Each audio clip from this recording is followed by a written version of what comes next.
What's good, people? It's about that time to randomly relate, reverse rants, no hate. So, Jaron Ennis. So, a couple of people hit me up this morning. They said, "Hey, man, what's going on with Jaron? You seen anything with this Ortiz fight? Virgil Ortiz. It was said that one time that they were going to fight, but I'm seeing other things. People are saying different things. So, I went and did my homework, did some research, and basically, look, this is how this goes. Let me sum this up. Real simple. Jaron Ennis, and I even saw Tim Bradley speak about it, and then I have to agree with Tim Bradley. What he said. Look, we know that you want the Terrence Crawford fight. But see, the problem with people is this. When you're chasing a fighter, and that fighter decides, nope, you're not on my radar, you have to create your legacy and make your own super fights. I don't know why these people are just too narrow-minded to understand that. Okay, Sugar Ray Leonard didn't become who he, had become because he only fought Marvin Hagler. He also fought, Thomas Hearns and Wilfredo Benitez. Roberto Duran. Davey Boy Green. Like he had his fights. You understand what I'm saying? So in his heyday, he had them on top of that. You can't just bank your your resume on the fact of fighting against Crawford. Okay, to say, well, yeah, if I fight him, I'm gonna get a bigger payday, and I'll also get a chance to become undisputed. We get all of that. Now, the fact that he left the titles, went to 154, the belts are up for grabs. Now, the problem with what Jaron Ennis said, when he said he wasn't aware that there was a meeting going on. And I'm saying any negotiations about him fighting anybody. And I'm saying, you know what? I've heard this from Adrian Broner. I've heard this from a couple other fighters. First of all, how does your management team do any negotiating without you knowing? How does that even happen? Okay? They're just going to walk back, hey, 2 weeks from now, you're fighting against such and such. No, it's not how that works. So, Jaron, I remember him saying that, unless you hear it from me, don't believe anything you hear. And I noticed Bazzi didn't further go into it either. So I feel like, look, you said that you go to 154 if you can't, get the to become undisputed at 147, right? Eddie Hearn, right? Remember he was sitting in and he said, in the press conference, he said there's only really two options. Either he fights for undisputed or he goes to 154. Well, goddamn, this is what I'm saying. You going to 154, and, that does not ensure that you're going to get a fight. Listen, Crawford doesn't want to fight you. Crawford wants the type of money he wants. He's not going to get that fighting you. I've been telling you guys, plain and simple. You're not going to get that fight just because you go to 154. Now, if you went to 154 and beat any possible opponents that Crawford could possibly fight, okay, the way I see it, it would have to be a champion. Otherwise, and that would mean that Crawford wants to become undisputed. Otherwise, it means nothing. Now, unless your stock went way up, right? The thing is, too, what Jaron Ennis said, and this is where people need to understand what to say and what not to say, okay? He said, out of his own mouth, he don't like the fact that he never won the title. He wanted a chance to fight and beat somebody and say, okay, now I've defended my title. I've earned it, right? Okay, well, for you to say that, then don't you realize when people say shit like, oh, he ain't beat nobody, it's bogus because dudes don't want to fight you. But now you're doing the same thing. I don't know if it's frustration. I don't know, if it's I don't know what it is with what's going on in this guy's head. But I'm going to tell you right now, you have no reason to not fight Virgil Ortiz. And if you can become, and I'm not saying he shouldn't try to become undisputed at 147, but if that's not on the table for him, that's not in the cards, then what's the holdup? What's the problem? And if you look at it, let's just be real. Errol Spence, he hasn't did anything since he got beat up by Crawford. And I honestly, if Spence come back, I feel like Spence is going to be washed up. He's definitely not going to be the same dude as far as I'm concerned. I don't think he can be the same. Due to the car accident, due to the ass whooping that Crawford beat on him, and through time, and your body constantly just going through these rigorous training sessions and the sparring, I don't think he can be the same. I mean, he have to show me, but I just don't think, and I feel like when you get your ass kicked like that, you want to beat the person that beat you. And Spence is sounding like, like he's not saying much of anything. It's not necessary to talk shit if you're not ready to back it up. I don't think, and for one, we still don't even know who's training Spence. And I just don't think that Spence, I don't think that drive that he once had is there the same way either. I just don't. And the fact of the matter is, if you really was hungry for that rematch, you'd be doing everything in your power to get in that ring with Crawford, and you make it known. And, Crawford has fought once since then. But, in that fight with Spence, Crawford pretty much took next to nothing as far as punishment. And Spence got beat up badly. Now, look at Jaron Ennis. Man down, Errol Spence. Jermell Charlo, I keep, seeing these, Jermell Charlo's back. Jermell Charlo, fight date revealed. Jermell, and then all of a sudden, nothing, okay? Fundora, like, look who's there. If you're in that same weight class as Crawford collecting belts, what could Crawford say about not fighting you then? I mean, right? But that's the thing. Crawford has already made it known what he wants. And I think the Errol Spence rematch is probably not going to happen. And if that is the fight that they're going to make happen one way or another, because I'm hearing about Crawford versus Canelo.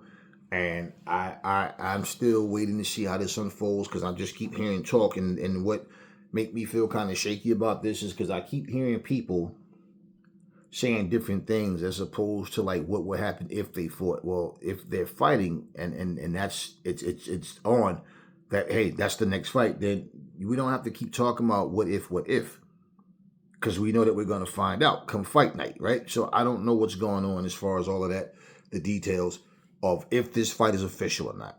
Okay, and like if it's like, okay, we're really going to make it happen. Showing up at some type of get together, some gathering, doesn't ensure that fight's going to actually, necessarily happen. But hey, listen, that's what it's looking like it's supposed to be. So my point is, for Jaron Ennis, I wouldn't even be thinking about Terrence Crawford. I'd be looking at guys like Virgil Ortiz and whoever else I can make a name off of by defeating him. Now, Fundora, he's just Fundora. But you got names in at 154 that at least they do have some notoriety to them. And you have no reason to not fight Virgil Ortiz. None. Usually fighters who are hungry, they wait until they get in that position where they become the cash cow. They're the new king of the division, and then they start doing this type of stuff. Jaron is not making any sense. And when you don't answer direct questions, like to the point, like you saying, people saying I'm a duck, I ain't duck nobody, this and that. Who the hell is making decisions? Who is making negotiations and just not telling you? You know what I'm saying? And you would want to know, well, what happened? I find it hard to believe, that you're just left in the dark about negotiations. I mean, damn, is it the type of thing where you don't want to have certain fights and your promoter is like, hey, look, man, either we gonna do it or it's not gonna happen because Jaron is not making any effort. Like, what's the situation?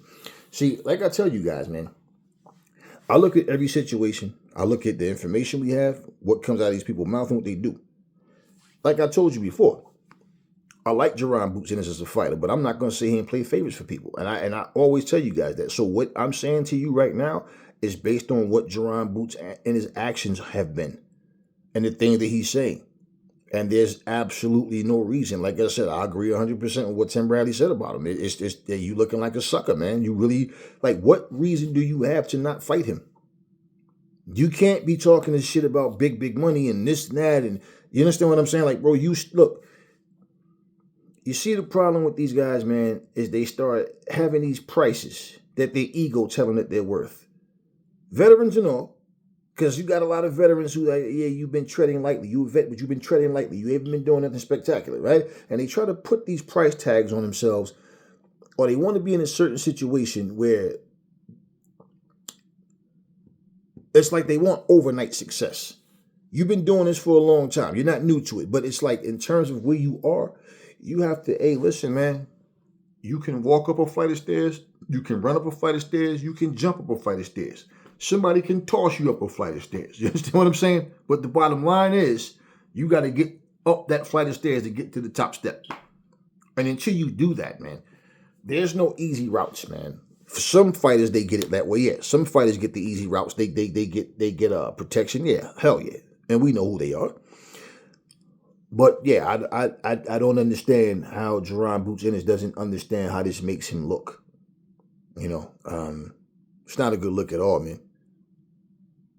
And I don't care who you are. It's like if Tim Bradley say some shit and I feel like it's some dumb shit, I'm going to say it. But I feel like he's spot on what he's saying. What I feel like Jaron Boots in any fighter, age, I don't care who it is, I'm going to say what I feel is the truth. Okay?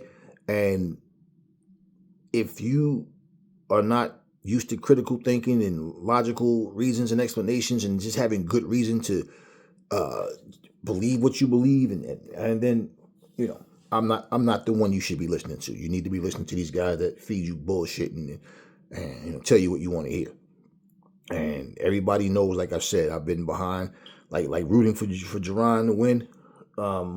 I respect the dude's talents, but this is some sucker shit he's doing.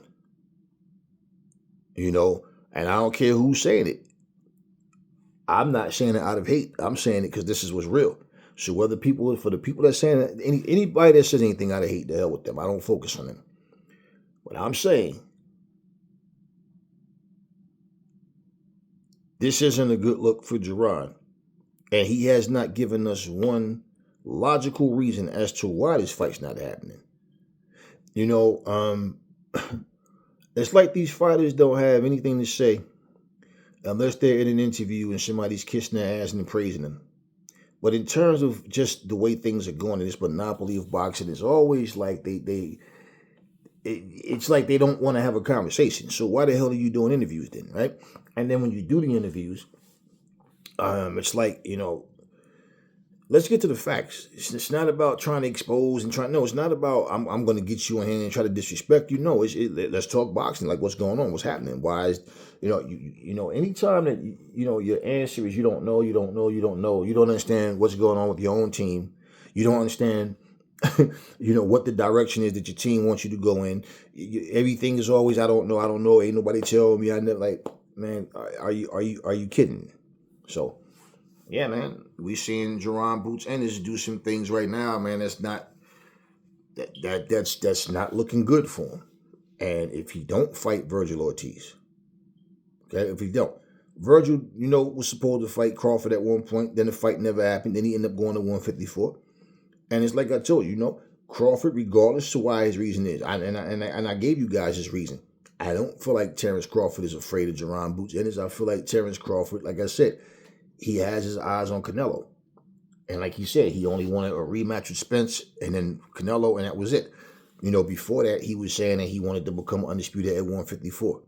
But at the same time, I told you, listening to him talk, he doesn't want a whole lot of fights. He just don't. He want the two biggest paydays he can get and then just walk away and then do whatever else he's going to do outside of boxing or alongside of boxing or whatever he chooses to do. But,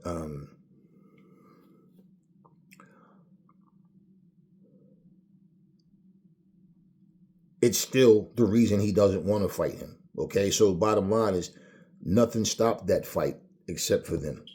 The fighters, when they want something, they make it known, they talk about it, they get their point across. But when you have a situation like what Jaron Boots Ennis is in right now of not making any sense about why, you know, he don't understand, he don't know about the negotiations, what wouldn't you be trying to find out? like, why would you negotiate with somebody without me knowing? I mean, come on. I mean, Bozzy, come on, y'all.